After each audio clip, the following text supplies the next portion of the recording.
ආයුබෝවන් කුක්විත්තරෝ YouTube නාලිකාවට ඔයාලා සාදරයෙන් පිළිගන්නවා. ඉතින් අද මම කියලා දෙන්න යන්නේ ලේසියෙන්ම කොහොමද කිරි ටොෆි හදන්නේ කියලා.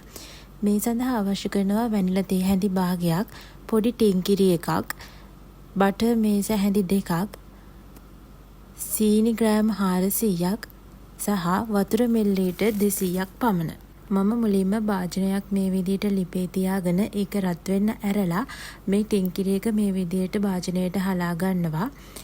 ඊට පස්සේ මම අපි අරගත්තු වතුර වලින් මේ ටින් කිරි කප් එකෙන් භාගයක් වෙන විදිහට වතුර පුරවලා මේ කප් එක හොඳට මේක ඇතුලේ තියෙන ඒවා දිය කරලා මම මේ වතුර ටිකත් මේ භාජනයටම එකතු කර ගන්නවා. මෙන්න මේ විදියට ඔයාලට පේනවා ඇති මම මේ කප් එකේ තියෙන දේවල් ටික ඔක්කොම දිය කරගෙන මේ වතුර ටික මේ භාජනයට එකතු කර ගන්නවා. ඊට පස්සේ මම සීනි ටිකත් මේකට ඔක්කොම එකතු කර ගන්නවා. ඉතින් ඊට පස්සේ මම මේ ටික හොඳින් හැඳි ගා ගන්නවා. ඔයගොල්ලෝ මේ වෙලාවේ මතක තියාගන්න ඕන ලිපේ ගින්දර ඉතාමත් අඩුවෙන් තමයි තියාගන්නේ.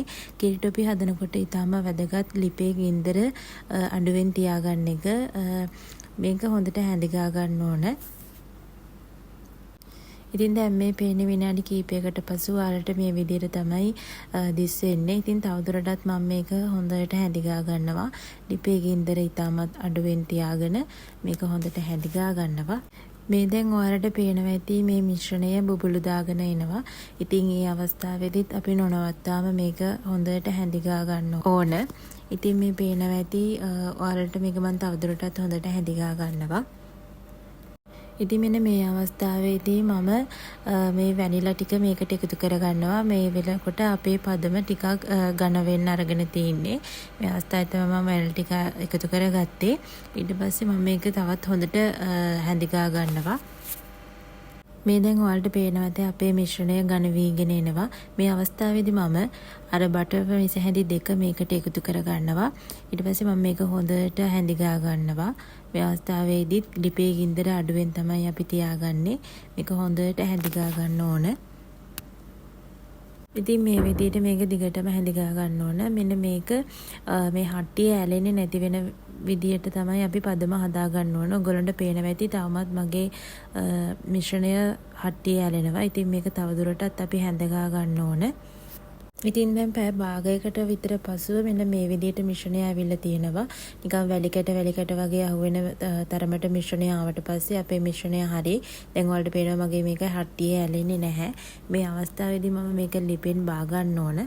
ඉතින් මම මේක ලිපෙන් බාගෙන මේ විදිහට ට්‍රේ එකකට බටර් ටිකක් දාලා මේක තුනී කර ගන්නවා. තුනී කරන්න කලින් මේක උඩට බටර් ටිකක් දාගත්තට පස්සේ අපිට කලබලයක් නැතුව තුනී කර ගන්න පුළුවන්.